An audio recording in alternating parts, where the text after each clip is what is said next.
सिंधुदुर्ग आणि पश्चिम महाराष्ट्राला जोडणारा करूळ घाट 15 जानेवारीपर्यंत एकेरी वाहतुकीला खुला होण्याचे संकेत नितेश राणेंनी दिले।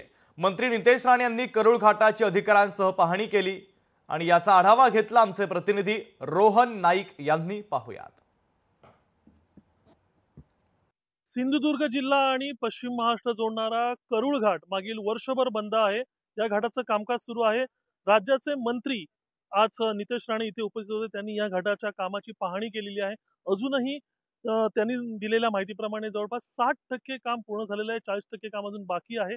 आणि या घाट जो करूळ घाट आहे तो बंद असल्यामुळे वैभववाडी असेल आणि पश्चिम महाराष्ट्र या भागातून जो उसाची वाहतूक होते त्याची बरीच वर्षभर रखडलेली, यामुळे इथल्या शेतकऱ्यांना मात्र नाहक त्रास सहन करावा लागतो, आर्थिक तोटा याचा सहन करावा लागतोय।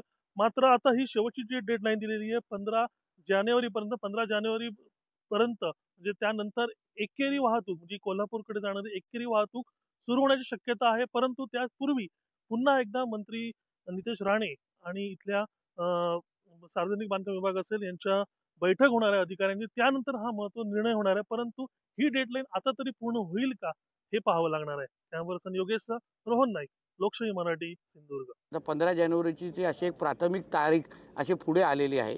10 जानेवारीला परत एकदा मी कलेक्टरजी, नॅशनल हायवेचे आणि सगळे लोक आमचे सहकारी एकत्र मिळून आम्ही या घाटाची परत पाहणी करणार आहोत।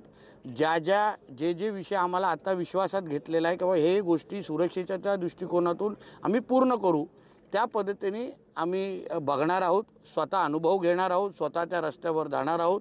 आम्हाला व्यवस्थित ओके वाटल्या, काही त्याच्यामध्ये अडचण वाटली नाही तर 15 जानेवारीला एक लेन लोकांसाठी खुली करणार आहे, ती पण खालतून वरती जाण्यासाठी। लोकशाही मराठी ऐका, पहा, जागरूक रहा।